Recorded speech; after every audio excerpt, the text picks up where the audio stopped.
10절까지.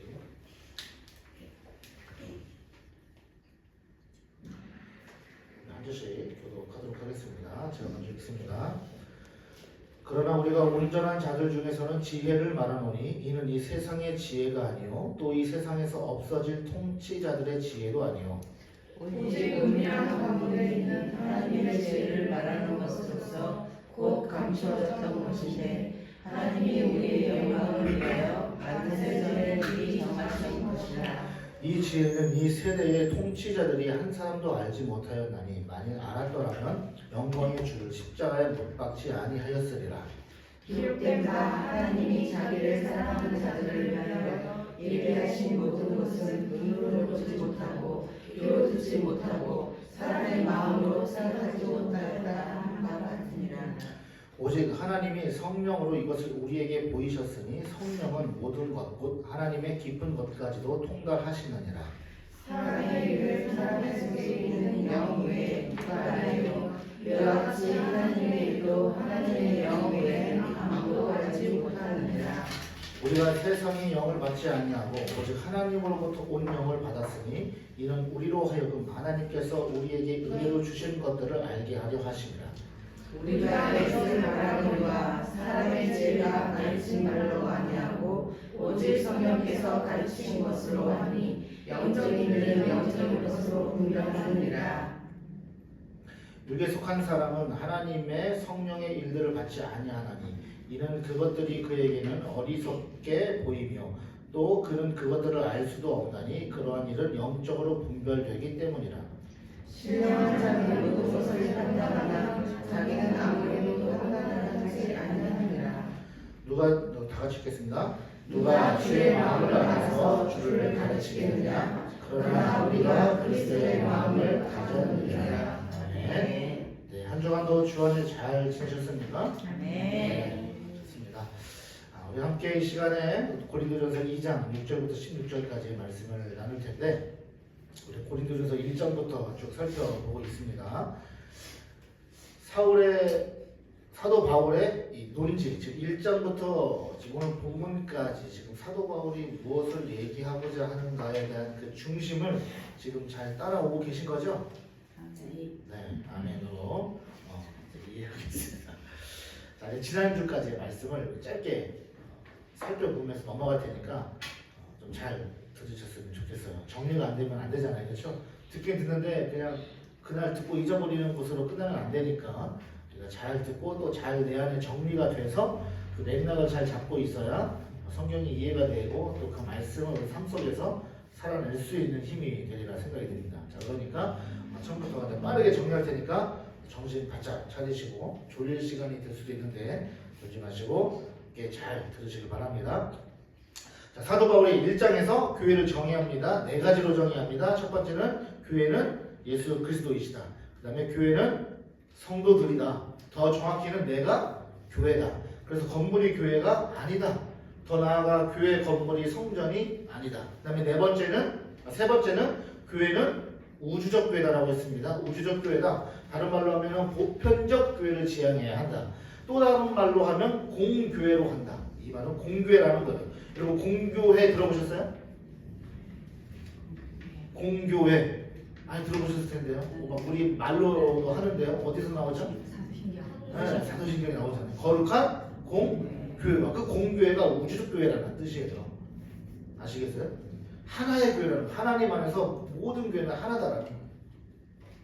그래서 성도는 이 교회 개념을 가지고 있을 때 그냥 내 교회만이 전부가 아니라 모든 교회는 하나다라는 그런 개념을 가지고 있어야 된다는 거예요. 그래서 하나님 안에서 모든 교회는 하나다. 그래서 우리 교회다운 교회는 이 공교회성, 이 공교회, 보편적 교회, 우주적 교회를 실현하기 위해서 앞으로 계속 힘써 나갈 거예요. 그것에 대해서는 우리가 지금 설명하는 시간이 아니니까 나중에 시간이 되면 구체적으로 나누는 시간을 갖도록 하겠습니다. 자, 그리고 네 번째로 교회는 서로 연결되어 있다는 거예요. 자, 이 교회는 건물이 연결되어 있다는 것이 아니라 교회는 근본적으로 누구라고 했죠? 나예요. 그러니까 교회는 나는 다 연결되어 있다는 거예요. 여러분, 우리 성도님들 여기 오신 분들이 각자 섬기고 있는 교회가 다를 수도 있지만 그러나 우리 주 안에 다 연결되어 있다는 얘기예요. 그래서 우리가 반드시 기억해야 된다. 사도 바울이 지금 그것을 이야기했다. 이 땅의 모든 교회 성도들은 다 서로 연결되어 있다. 자, 사도 바울이 이 정의를 왜 내렸어요? 문제 해결을 위해서 했습니다. 교회가 무엇인지 알아야 교회 내에 발생한 문제를 해결할 수 있기 때문에 교회를 정의했다라는 거예요. 자, 그런데 그 고린도 교회 안에 있었던 문제 중에 가장 큰 문제가 파벌 싸움이었어요.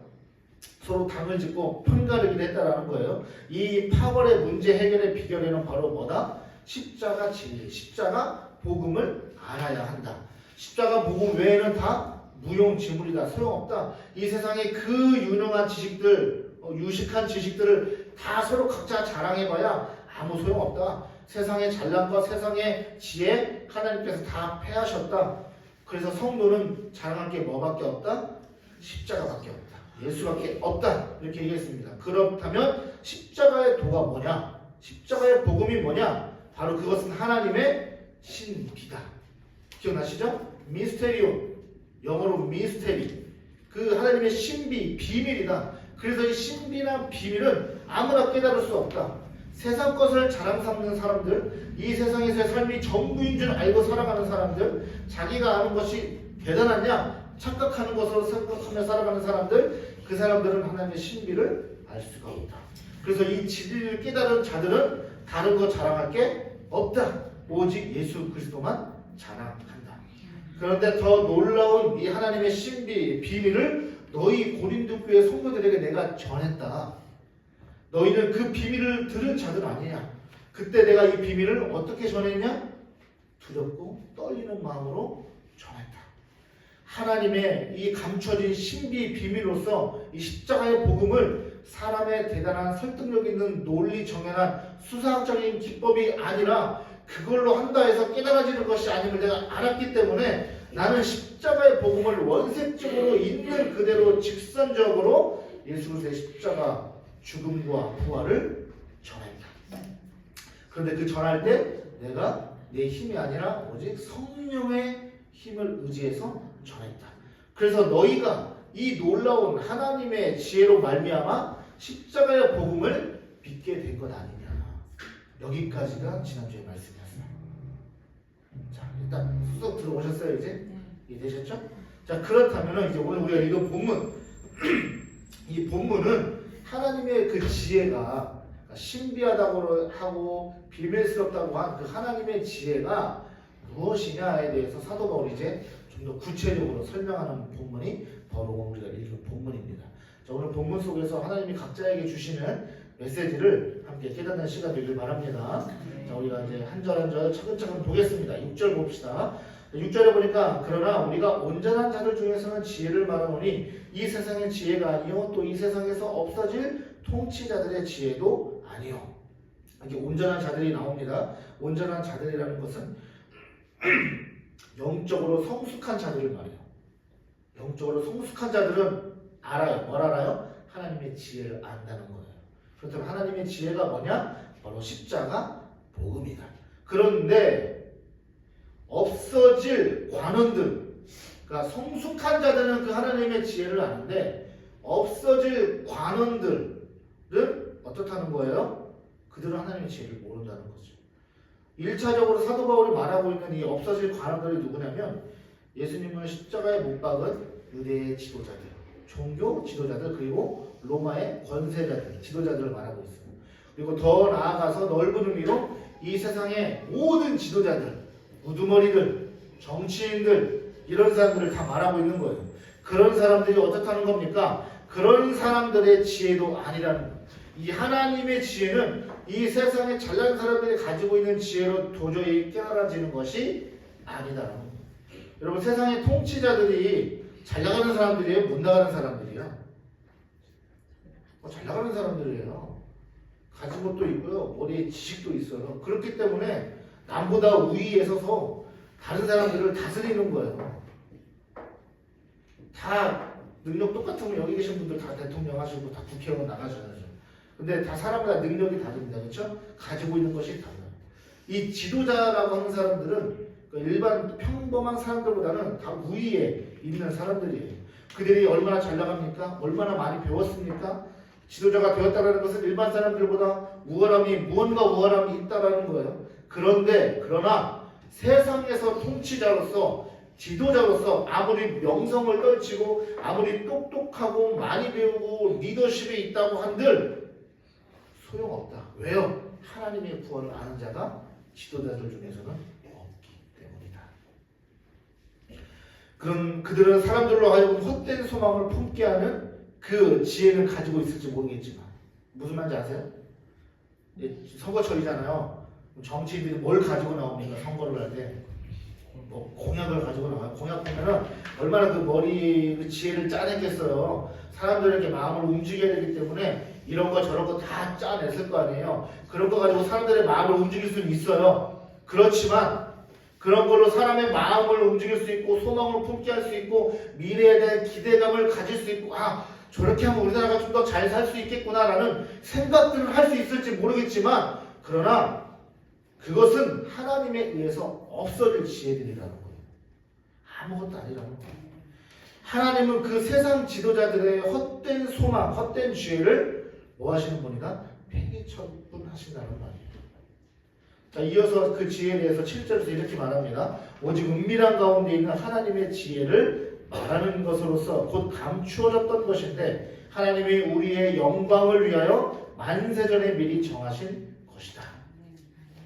우리가 지난주에 나눴던 2장 1절 말씀에서 하나님의 증거로 번역된 이 단어가 하나님의 증거가 아니라 하나님의 신비 비밀이라고 우리가 이해해야 된다고 했어요. 그 미스테리온이라고 하는 이 신비 비밀이라고 했잖아요. 그 신비 비밀이 이제 7절에서 사도 바울이 더 확장해서 이해시키고 있는 겁니다.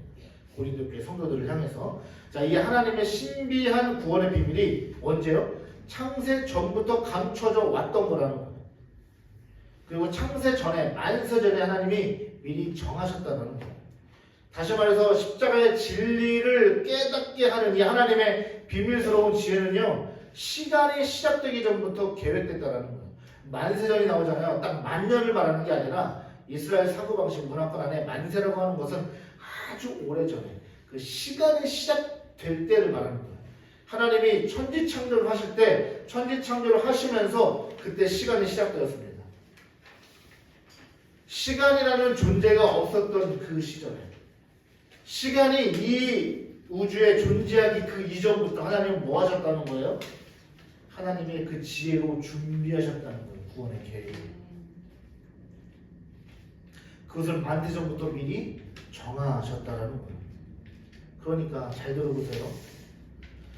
만세전부터 정하신 그 하나님의 지혜, 창조 전부터 계획된 하나님의 지혜를 세상에 아무리 잘 나가는 통치자들도 깨달을 수 없는 그 지혜를 저와 여러분이 깨닫고 있다는 거예요.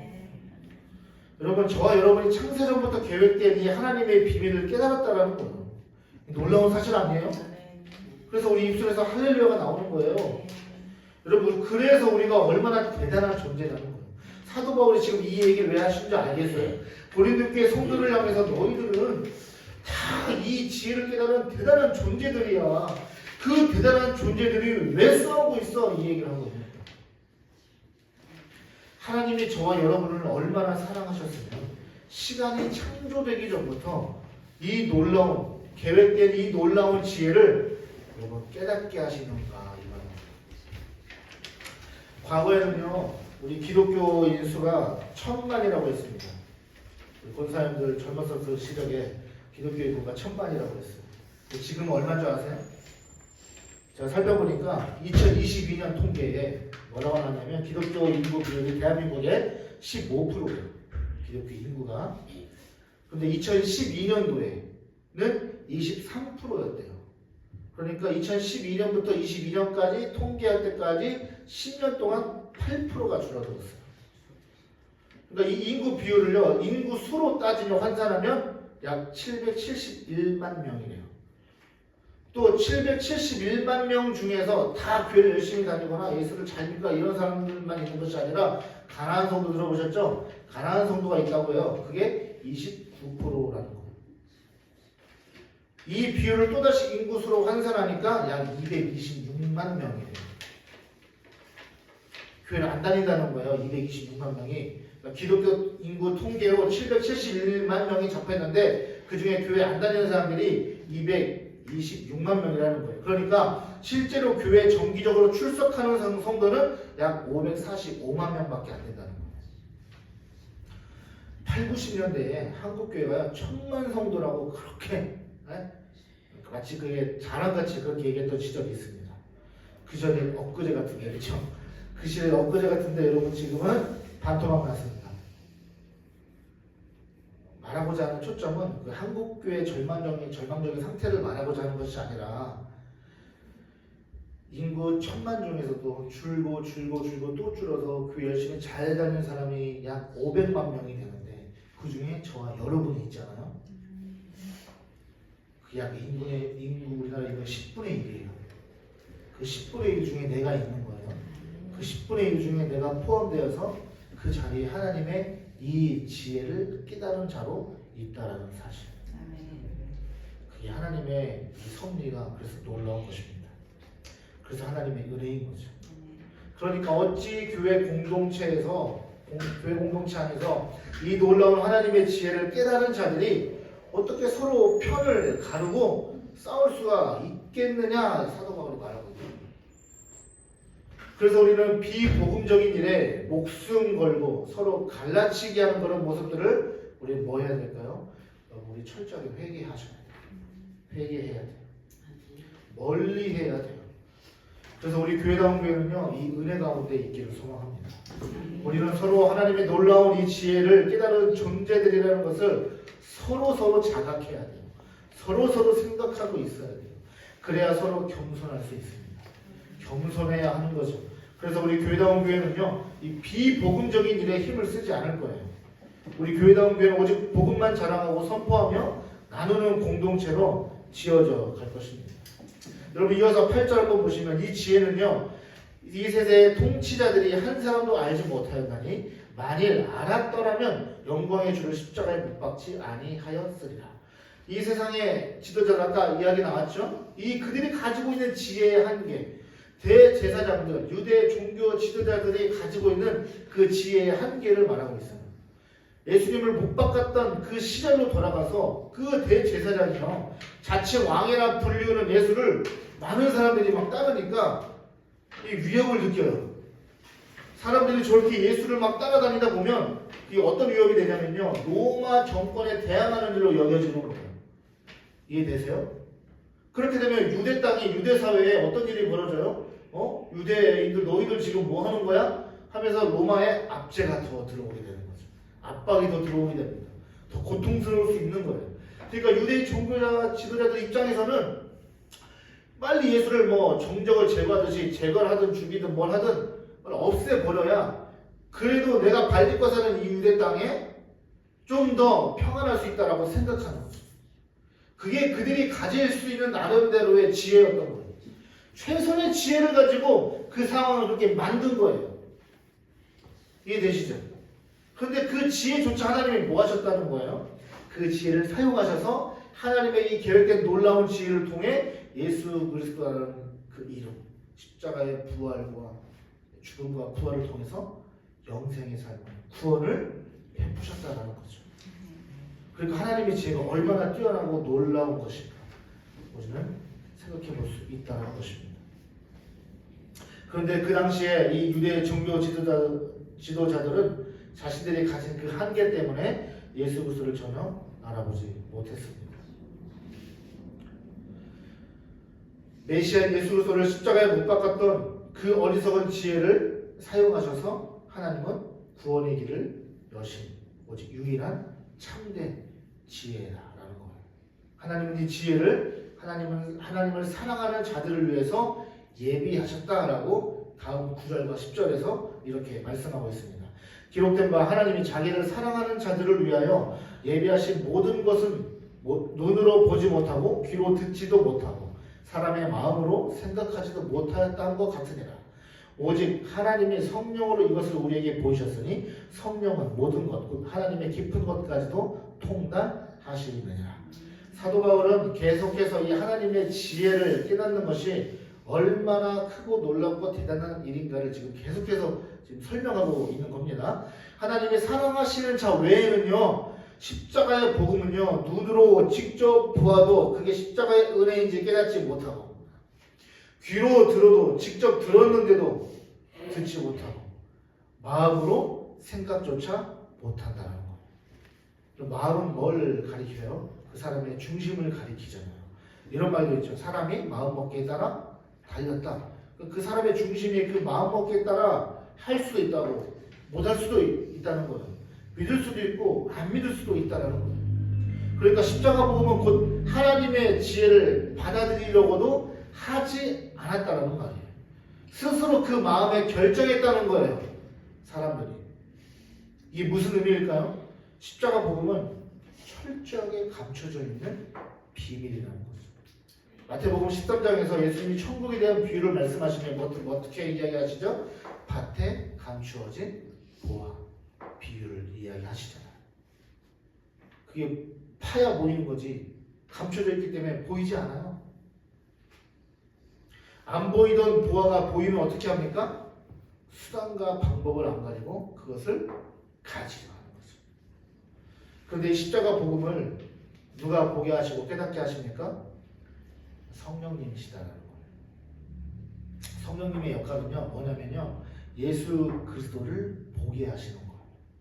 성령님이 하시는 일은 예수 그리스도를 따라 살게 하시는 거예요. 예수 그리스도가 모든 인류의 구원자라는 이 진리는요, 오직 성령님의 계시를 통해서만 깨달아진다는 말이죠. 이것이 하나님의 지혜다라는 거예요. 10절 하반절에 성령님이 하신 일에 대해서 사도 바울이 이렇게 얘기합니다. 성령은 모든 것, 곧 하나님의 깊은 것까지도 통달하시느니라. 통달하다가 무슨 말이냐면요, 이 통달하다로 번역된 헬러의 뜻을 보니까 발견하다, 찾다, 조사하다라는 뜻을 가지고 있어요. 그러니까 오직 성령님만이 하나님의 그 깊은 곳에 있는 것, 하나님의 그 안에 감춰진 비밀을 찾을 수 있다는 거예요. 누구만요?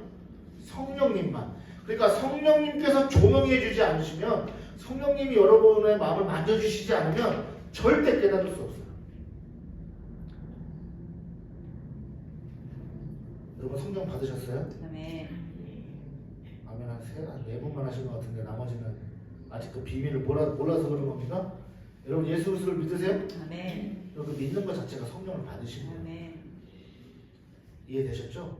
성령님이 만지시지 않으면 예수님을 예수로 볼 수가 없어요. 예수 그리스도를 믿으면 그 안에 성령님 계신 거예요. 성령님이 아니면 하나님의 지혜와 비밀인 예수 그리스도의 복음을 깨달을 수 없기 때문입니다. 그것을 좀 더 사도 바울이 11절부터 14절까지 쭉 더 설명하고 있는 거예요. 11절부터 14절까지 한번 쭉 읽어보겠습니다. 사람의 일을 사람의 속에 있는 영 외에 누가 알리오? 이와 같이 하나님의 일도 하나님의 영 외에는 아무도 알지 못하느니라. 우리가 세상의 영을 받지 아니하고 오직 하나님으로부터 온 영을 받았으니 이는 우리로 하여금 하나님께서 우리에게 은혜로 주신 것들을 알게 하려 하십니다. 우리가 이것을 말하거니와 사람의 지혜가 가르친 말로 아니하고 오직 성령께서 가르치신 것으로 하니 영적인 일은 영적인 것으로 분별하느니라. 육에 속한 사람은 하나님의 성령의 일들을 받지 아니하나니 이는 그것들이 그에게는 어리석게 보이며 또 그는 그것들을 알 수도 없나니 그러한 일은 영적으로 분별되기 때문이라. 11절부터 14절의 말씀은 10절의 부연 설명으로서 진리는 오직 성령을 통해서만 이해하고 믿을 수 있다. 그러므로 인간의 이성으로는 절대 알 수 없다. 따라서 우리는 오직 성령을 의지해야 한다라고 사도 바울이 말하고 있는 거예요. 성령을 소유하지 못한 이런 육신의 사람들, 육적인 이 세상에 살아가는 자연인들, 그 사람들은 처음부터 의도적으로 배척하고요. 그들의 시각은 철저하게 처음부터 왜곡되어 있기 때문에 성령의 일을 어리석게 된다라는 거예요. 십자가를 어리석게 볼 수밖에 없다라는 거예요. 그래서 영적인 것은 오직 무엇으로요? 영으로 분별할 수 있다. 이렇게 사도 바울이 말하는 겁니다. 그러나 반대로요, 신령한 자가 있어요. 신령한 자는 어떻습니까? 본문에 15절, 16절인데요. 15절, 16절을 보면 신령한 자는 모든 것을 판단하나 자기는 아무에게도 판단을 받지 아니하느니라. 누가 주의 마음을 알아서 가르치겠느냐? 그러나 우리가 그리스도의 마음을 가졌느니라. 신령한 자가 누굽니까? 성령과 상관없는 삶을 사는 육적인 사람들과 반대로 성령이 그 안에 내주하셔서 성령의 인도함을 받는 사람이 신령한 자예요. 성령의 사람은 모든 것을 영적으로 판단하는 사람들입니다. 다시요. 성령의 사람은요, 모든 것을 영적으로 보고 영적으로 판단하는 사람들이라는 거예요. 영적인 사람은 모든 가치 판단의 기준을 누구에게요? 성령님께 둔다는 거예요. 그래서 그리스도인은 세상 사람들을 영적으로 판단할 수 있지만, 자, 이게 조금 어렵고 잘 들으셔야 돼요. 그리스도인은 세상 사람들을 영적으로 판단할 수 있지만 세상 사람들은 영적인 사람들을 판단할 수 없다. 지금 사도 바울이 이 이야기를 하고 있어요. 자, 이 구절을 통해서 우리가 오해하면 안 될 것은 그렇다고 우리가 막 영적으로 구원하다 이런 의미가 아닙니다. 다시 말해서 그리스도인들은 구원의 진리를 알고 있기 때문에 우리는 구원이 무엇인지 알고 있고 그 예수 그리스도가 누구인지 알고 있기 때문에 그것을 모르는 자들, 그것을 믿지 못하는 자들의 그 인간들의 세상의 끝을 우리는 알아요, 몰라요? 압니다. 알아요, 몰라요? 알아요. 지금 이거 모른다 그러면 설교 지금 이해를 못 하신 거예요? 알아요, 몰라요? 알죠. 여러분 모르는 당연한 거 아니에요? 그 망하는 길인 거예요. 그걸 모른다고 하면 어떡해요? 그걸 지옥 가는 거예요. 그거 우리 알아요, 몰라요? 아는 거죠. 근데 세상 사람들은 알아요, 몰라요? 그거 모른다는 거예요. 그래서 우리는 그들을 판단해 볼 수 있다라는 거예요. 그렇게 쉬운 것을 내가 왜 몰랐지? 이런 생각이 들죠.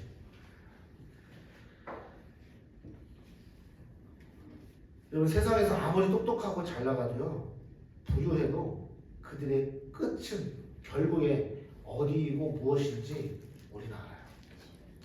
사람들이 아무리 많이 가져도 인기가 있어도 왜 그 중심에서 그 사람들은 공허함을 느끼고 있지?